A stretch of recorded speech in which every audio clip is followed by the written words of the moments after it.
The search for justice in the Philippines. Welcome to VOA Asia Weekly. I'm Jessica Stone filling in for Chris Casquejo. We'll get to that story in just a moment, but first, making headlines.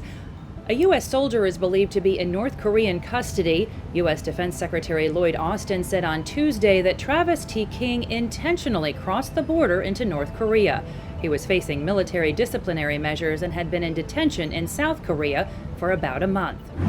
U.S. presidential climate envoy John Kerry spent 3 days in Beijing to restart climate talks with China. On Tuesday, Chinese Premier Li Qiang met with Kerry and called on developed nations to take the lead in reducing global emissions. Washington wants to separate its climate agenda from the rest of the bilateral relationship. Beijing sees all aspects of U.S.-China relations as connected. At least 46 people are dead and 6 others missing after heavy rains flooded parts of South Korea. South Korean President Yoon Suk-yeol visited the aftermath in the town of Yecheon.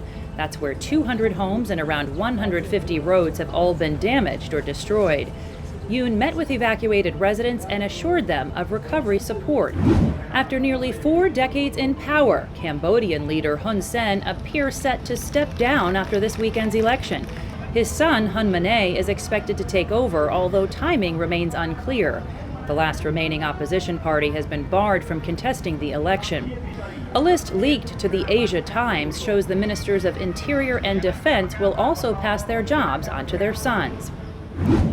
Pita Limjaroenrat of the progressive Move Forward Party has failed to become the next Prime Minister of Thailand. The Thai legislature blocked his nomination. Pita had previously won the nationwide May elections in a blow to the nation's military leadership.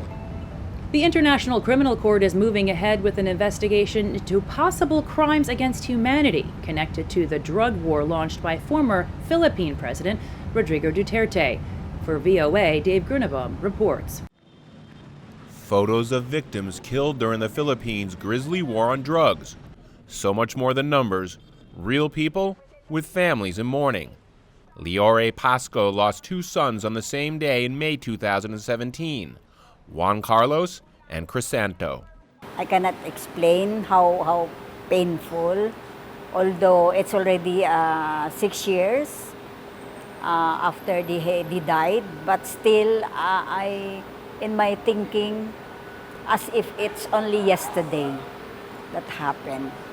Government data shows that about 6,200 people were killed in police operations tied to the drug war during former President Rodrigo Duterte's 6-year term, which ended last year. Some human rights groups, however, say the real death toll could be as high as 30,000, including executions by vigilantes who, according to activists, often work closely with police. I want them jailed I want them to suffer also what we, the families, suffer. On Tuesday, families gathered to watch the International Criminal Court announce that it was rejecting an appeal by the Philippines government to stop its investigation. The news these families and their supporters were hoping for. The stumbling blocks are being taken away, and it's now the start.